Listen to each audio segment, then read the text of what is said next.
मध्य प्रदेश में चीतों के इकलौते घर कोनू के नेशनल पार्क में लगातार शिकारी सक्रिय हैं।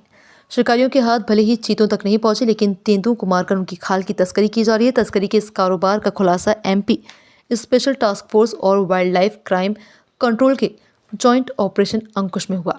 राजेश सिंह भदौरिया ने बताया कि पूर्व में वन विभाग को इनपुट मिला था। तस्करों के नेटवर्क को पकड़ने के लिए एसटीएफ और वन विभाग की टीम कई दिन से कोनू में डेरा जमाई हुई थी।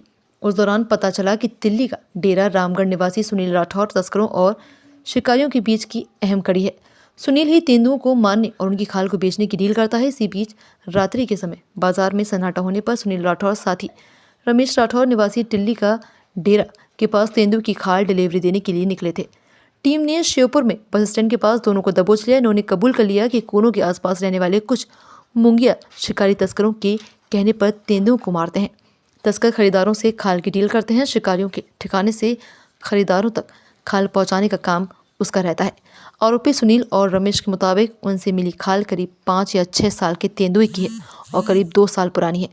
दोनों आरोपियों ने कुछ शिकारियों का नाम खुलासा भी किया है। एसटीएफ एसपी राजेश सिंह भदौरिया का कहना है कि दोनों आरोपियों को दबोचकर उनसे तेंदुए की खाल और बाइक बरामद की गई है। आरोपियों को वन विभाग के सुपुर्द कर दिया गया है। दोनों ही आरोपियों को 2 दिन की रिमांड पर लिया गया है और उनसे पूछताछ जारी है। सर, वन प्राणियों का एक मामला आया, क्या पूरा मामला है? श्योपुर जिला अंतर्गत ग्वालियर एसटीएफ इकाई ने एक ऑपरेशन किया है जिसमें फॉरेस्ट डिपार्टमेंट भी संयुक्त रूप से जुड़ा था। एसटीएफ इकाई ग्वालियर ने तेंदुआ की खाल लेपर्ड स्किन के साथ में 2 लोगों को पकड़ा है, जिनने बेशकीमती लेपर्ड स्किन को ये कहाँ शिकार किया, किससे प्राप्त किया, आगे की तहकीकात की जा रही है। लेकिन इनके पोजीशन से एक लेपर्ड कंप्लीट स्किन मिली है और 2 लोग पकड़े गए हैं। बाइक मिली है इनके कब्जे से। ये मूलतः दिल्ली डेरा श्योपुर जिले के रहने वाले हैं। इनके विरुद्ध अपराध पंजीयन करके आगे की कार्रवाई की जा रही है।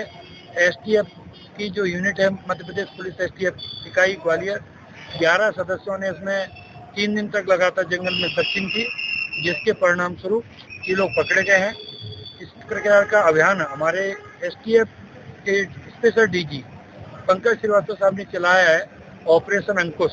शिकारी जो भी, चाहे वो टाइगर हो या कोई भी वन्य जीव हो, इसका शिकार करने के लिए जो भी इस तरह के इलीगल एक्टिविटी में इन्वॉल्व हैं, उनके विरुद्ध कार्रवाई किया जाए, उनके रोकथाम हो, अंकुश लगे।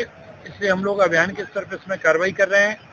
ऐसी कड़ी में हमने 10 फरवरी को डिंडोरी जिले में 4 लोगों को, शिकारियों को पकड़ा था, जिनके घरों की सर्चिंग पे हमें 52 एक्सप्लोसिव बम, जो शिकार में उपयोग में आते हैं, वो मिले थे।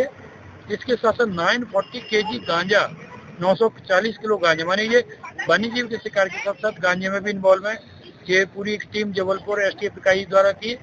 जबलपुर एसटीएफ इकाई, ग्वालियर एसटीएफ इकाई, भोपाल एसटीएफ इकाई, कुल मिला के मध्य प्रदेश की एसटीएफ इस समय लगातार सक्रिय है और लगातार कार्रवाई कर रही है। सर, श्योपुर में कार्रवाई में कितने आरोपी पकड़ाए हैं? इसमें 2 आरोपी पकड़े गए हैं। इसमें से जो एक आरोपी जो रमेश राठौर है, उसमें सहायक था। रमेश राठौर के साथ में एक एसके राठौर है, जो मूलतः इसमें जो मास्टरमाइंड है, और आगे की कार्रवाई के लिए इनसे तहकीकात कर रहे हैं। एक किसी भोला पारदी का भी नाम सामने आ रहा है, उसकी भी तहकीकात कर रहे हैं। ये क्या करके तस्करी कैसे करते थे और कहाँ बेच रहे थे? ये अभी इनके आगे की पूछताछ की जा रही है, लेकिन इन्फॉर्मर की सूचना पे एसटीएफ और फॉरेस्ट ज्वाइंट ऑपरेशन में इनको हमने पकड़ा।